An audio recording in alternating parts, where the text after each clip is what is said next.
Maintenance విషయానికి వచ్చినట్లయితే సాధారణంగా విడాకుల కేసుల్లో మనకి ఎక్కువగా వినిపించేది మెయింటెనెన్స్. సో అసలు ఈ మెయింటెనెన్స్ కేస్ ఎందుకు వేస్తారు, మెయింటెనెన్స్ ఎందుకు ఇవ్వాల్సి ఉంటుంది, ఓన్లీ జెంట్స్ మాత్రమే మెయింటెనెన్స్ లేడీస్కి ఇవ్వాలా, లేకపోతే లేడీస్ మీద కూడా జెంట్స్ మెయింటెనెన్స్ కేసు వేయచ్చా?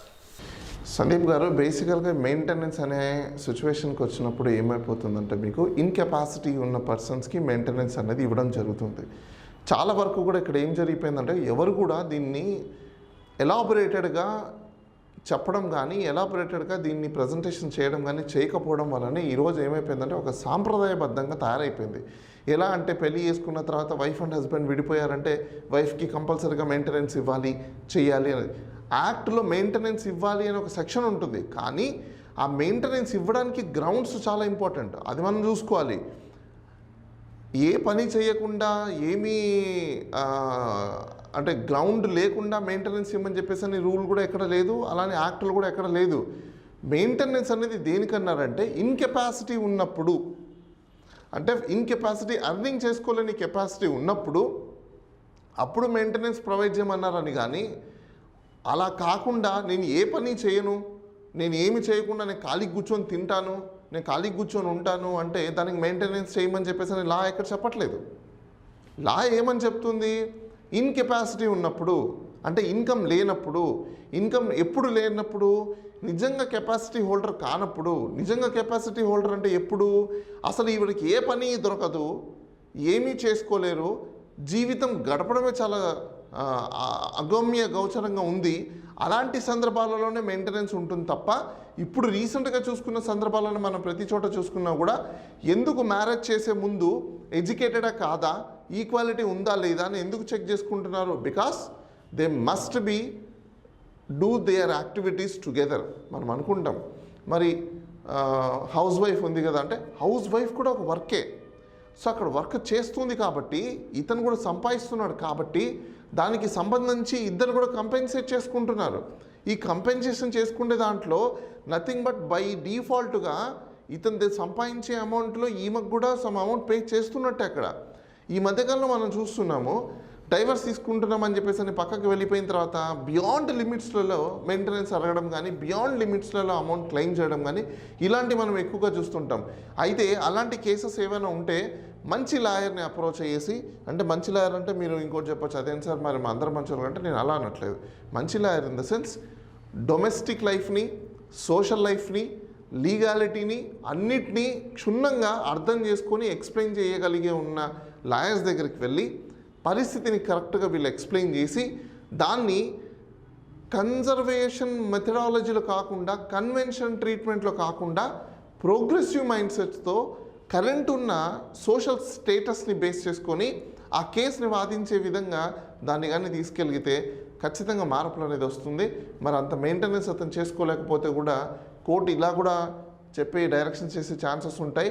ఒకవేళ అమ్మాయి చదువుకొని ఉండి ఖాళీగా ఉండి ఆ అబ్బాయిని హరాస్ చేయడానికి మాత్రమే చేస్తే ఖచ్చితంగా వాళ్ళని కూడా జాబ్ చేయమని చెప్పే సిచ్యువేషన్స్ కూడా మనకు ఉంటాయండి.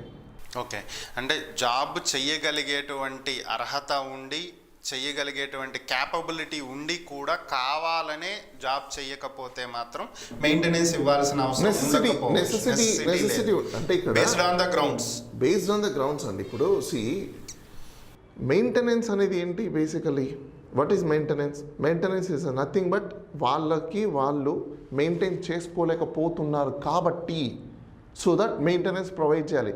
ఈ మెయింటెనెన్స్ ప్రొవైడ్ చేయడానికి ఏంటి రూల్ ఆఫ్ లా ఏంటి? Concern act. ఒకటి ఐపీసీలో నుంచి కేసు పెట్టి కొంతమంది 498 పెట్టేసి మెయింటెనెన్స్ కావాలని చెప్పేసి కొందరు అడుగుతారు, కొందరు డైరెక్ట్ మెయింటెనెన్స్ పిటిషనే ఫైల్ చేస్తారు, కొంతమంది డొమెస్టిక్ వైలెన్స్ పెట్టి మెయింటెనెన్స్ చేస్తారు, కొంతమంది హిందూ మ్యారేజ్ యాక్ట్లో నుంచి కూడా మెయింటెనెన్స్ అనేది వేసుకుంటారు. అంటే డిఫరెంట్ సెగ్మెంట్ నుంచి డిఫరెంట్ అప్లికేషన్స్ని వేసుకునే సిచ్యువేషన్స్ మనకు మెయింటెనెన్స్ ఉన్నాయి. కాబట్టి ఏ రూట్ నుంచి అయినా కూడా మెయింటెనెన్స్ అనేది వేసుకోవచ్చు. మరి ఇది ఆడవాళ్ళకు ఒకటే వర్తిస్తుందా అనుకుంటే నో, మగవాళ్ళు కూడా ఇన్కెపాసిటీ ఉన్న సందర్భాలలో ఖచ్చితంగా మెయింటెనెన్స్ అనేది వేసుకోవచ్చు. అయితే ఇప్పుడు అందరం మనం ఒకసారి గమనించాల్సిన అవసరం ఏంటంటే మ్యారేజ్ ఇప్పట్లో రిలేషన్షిప్పా లేదంటే కాంట్రాక్టా అనేది ఫస్ట్ మనం డిసైడ్ చేసుకోవాలి.